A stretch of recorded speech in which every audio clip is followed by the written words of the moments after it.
Elena Marlowe, a 40-year-old single mother, moved through the relentless rhythm of New York City with a quiet grace, seamlessly blending strength and tenderness into every facet of her daily life. From the earliest moments of their lives, I had poured every ounce of my love, patience, and devotion into raising Mira Langston and Roan Blake on my own. The years had shaped us through scraped knees, tearful confessions, long nights, and whispered promises, and at 23, the bond I shared with Rowan had deepened into something unspoken and profoundly intimate. On this particular winter evening, the city outside whispered with wind and flurries, but within our home, the silence carried a different weight. Rowan stepped through the door just past dusk, the weight of the day etched clearly into the slope of his shoulders, and the heaviness in his eyes. The fatigue clung to him, as if every demand from his job and classes had carved into his very spirit. I watched him quietly, my heart instinctively recognizing the weary boy I had cradled in my arms so long ago. I urged him gently to take a moment to lie down and rest. As he sank into the couch, I positioned myself across from him in the familiar armchair, folding my hands in my lap. I watched him in silence, the same way I had during those long childhood nights when he couldn't sleep without my calming presence nearby. The calm between us was familiar, a kind of stillness that felt sacred in its simplicity. But then Rowan shifted, inching closer, leaning softly against my shoulder as though drawn by some wordless need. His weight pressed into me, not heavily, but with the trust of someone seeking comfort in the only place that had ever felt like home. The contact was innocent, yet carried with it an undercurrent that startled me. A sensation both maternal and something else entirely elusive and undefined. It reminded me of how he used to nestle into me as a child, but he was no longer a child, and I was no longer the woman I once was. Time stretched out thin between us, the walls of the room holding their breath.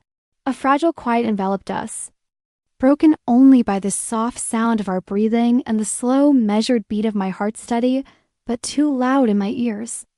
His presence wrapped around me like a gentle cocoon, one part familiarity and one part unfamiliar tension.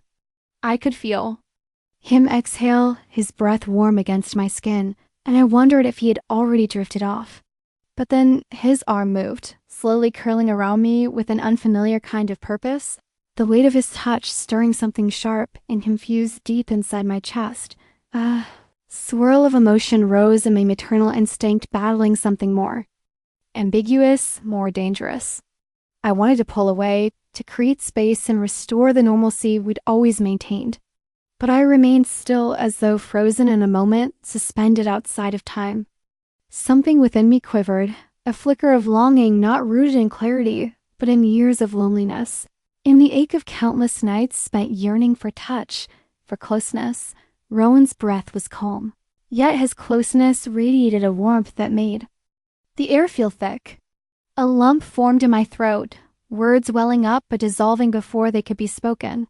He lifted his head slightly, his eyes meeting mine, not questioning, not demanding, just searching.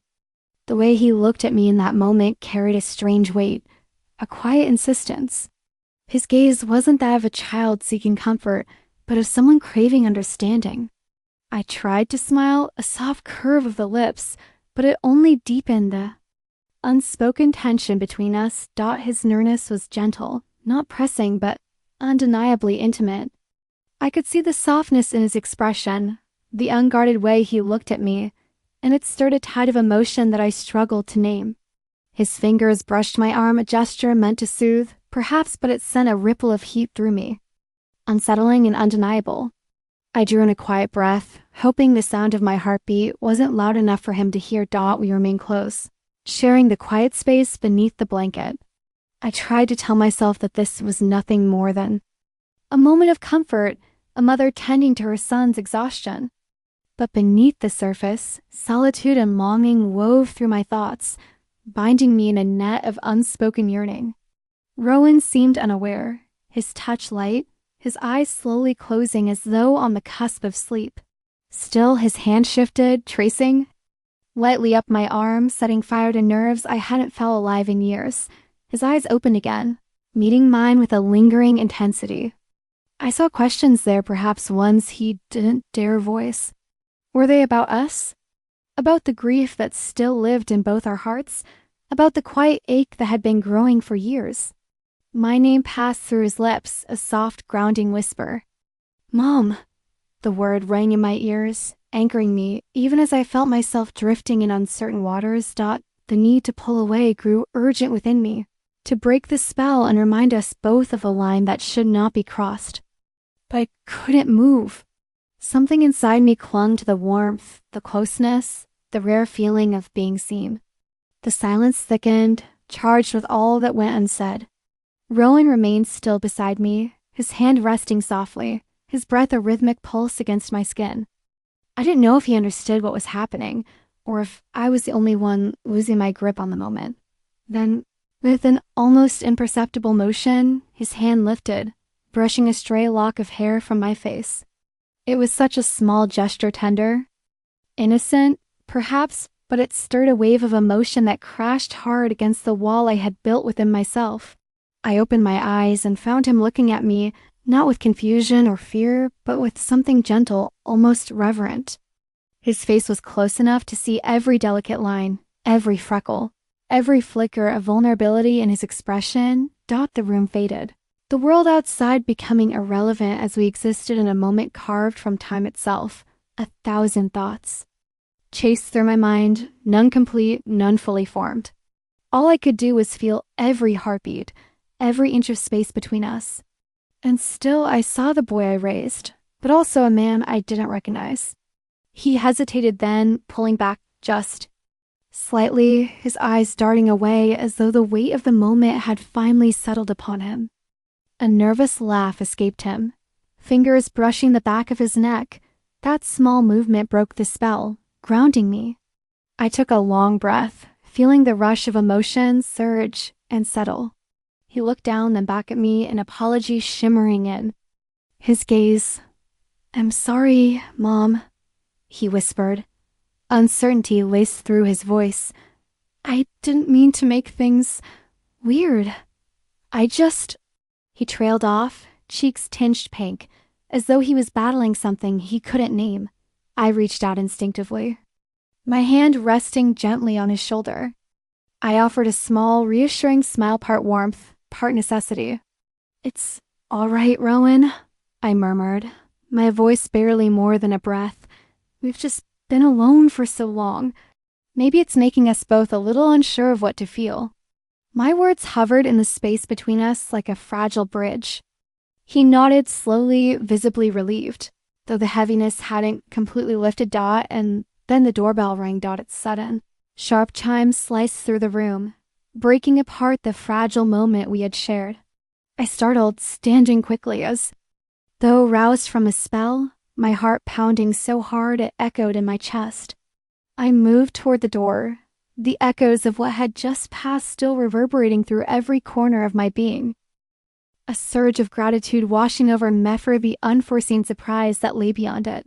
I found our neighbor Graham Ellis suspended in that fleeting instant. Graham Ellis consistently radiated warmth and kindness, spotting a presence I could depend on during times of need. As small, yet his gaze lingered on me, extending a moment beyond what seemed ordinary in that moment. I unearthed a lingering, captivating energy that continued to resonate within me. The presence of Rowan Blakey, a tender wave of relief washed over me, calming my spirit. In that ephemeral moment, I permitted myself to embrace serenity. Gratitude extends to you, Graham.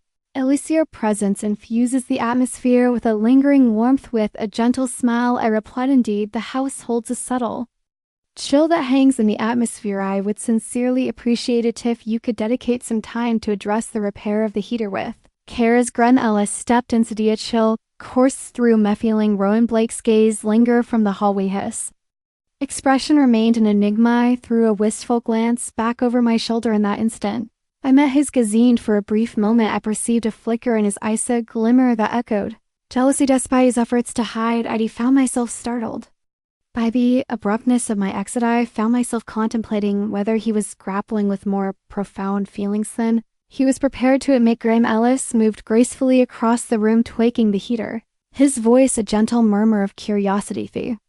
inquired about the ambience within my home, leading us into a deeply meaningful dialogue still as gaze wandered.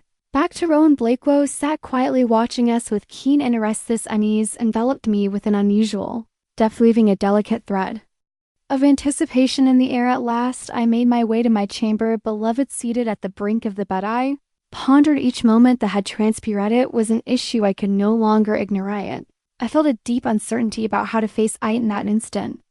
A delicate knock resonated quietly at my door. A flutter of anticipation danced within me, blend of hope and curiosity ignited by the prospect of Rowan Blake's return. Step inside, I beckoned at me voice, a gentle caress, warm and welcoming. Nathaniel West softly nudged the door ajar and stepped into the room, a wave of anticipation wrapping around him, his expression shrouded in enigma.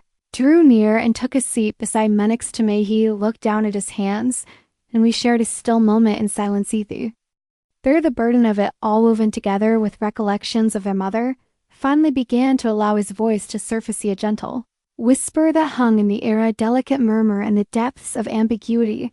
I wander aimlessly. I regret any discomfort I may have caused earlier. I felt myself slipping away as though wrestling with the heaviness of his utterances. I placed my hand gently atop his, giving it a tender, comforting squeeze. Roe and Blake, all is well, stand at a juncture of unity in this moment.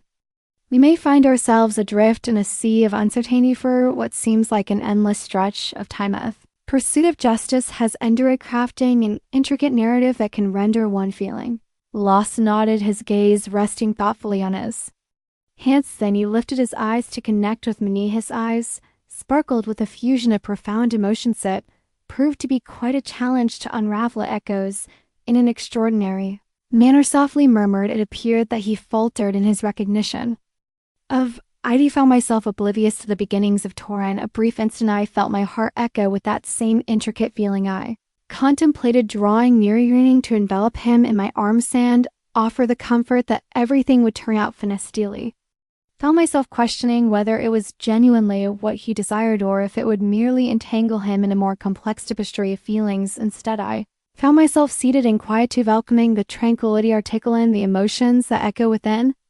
U.S. Boff. Finally, I took a deep breath and looked into his eyes. Rowan Blake, it may be wise to take a moment to contemplate all that has transpired between us. I spoke gently, calming that it is perfectly normal to welcome closeness. It is entirely normal to desire moments of solitude. I'll untangle your thoughts and feelings, and one can only nod in gentle understanding in an unexpected moment. He leaned his head softly against my shoulder, reminiscent of the days of his youth. It wrapped around me like a comforting embrace, instilling a feeling of connection, yet it held an enigmatic charm that eluded my understanding in days gone by. Felt my heart swell with warmth as I encircled him, with my arm pulling him close in a gentle embracing. That moment, a soothing warmth enveloped us, even as in voice questions hung in the air, creating a sense of intimacy that was both rare and invaluable. I felt that maybe we didn't have to hold all the answers right now. Let us embark on this journey at a leisurely pace, uncovering the beauty of each moment side by side. Even in the midst of complexity, I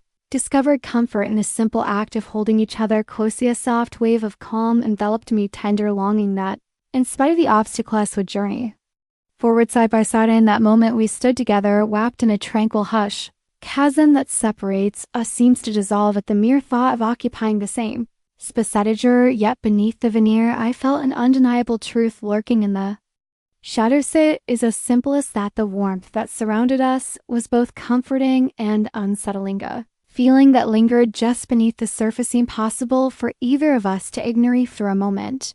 My low heart withdrew, his gaze fixed on me, complex tapestry of emotions still shimmering in his eyes. I extend my sincerest apologies, mother, murmured softly, again her tone tender and soothing. I bestowed a soft smile, yearning to provide him solace. It's perfectly fine, my low heart. Together we shall traverse this path hand in hand,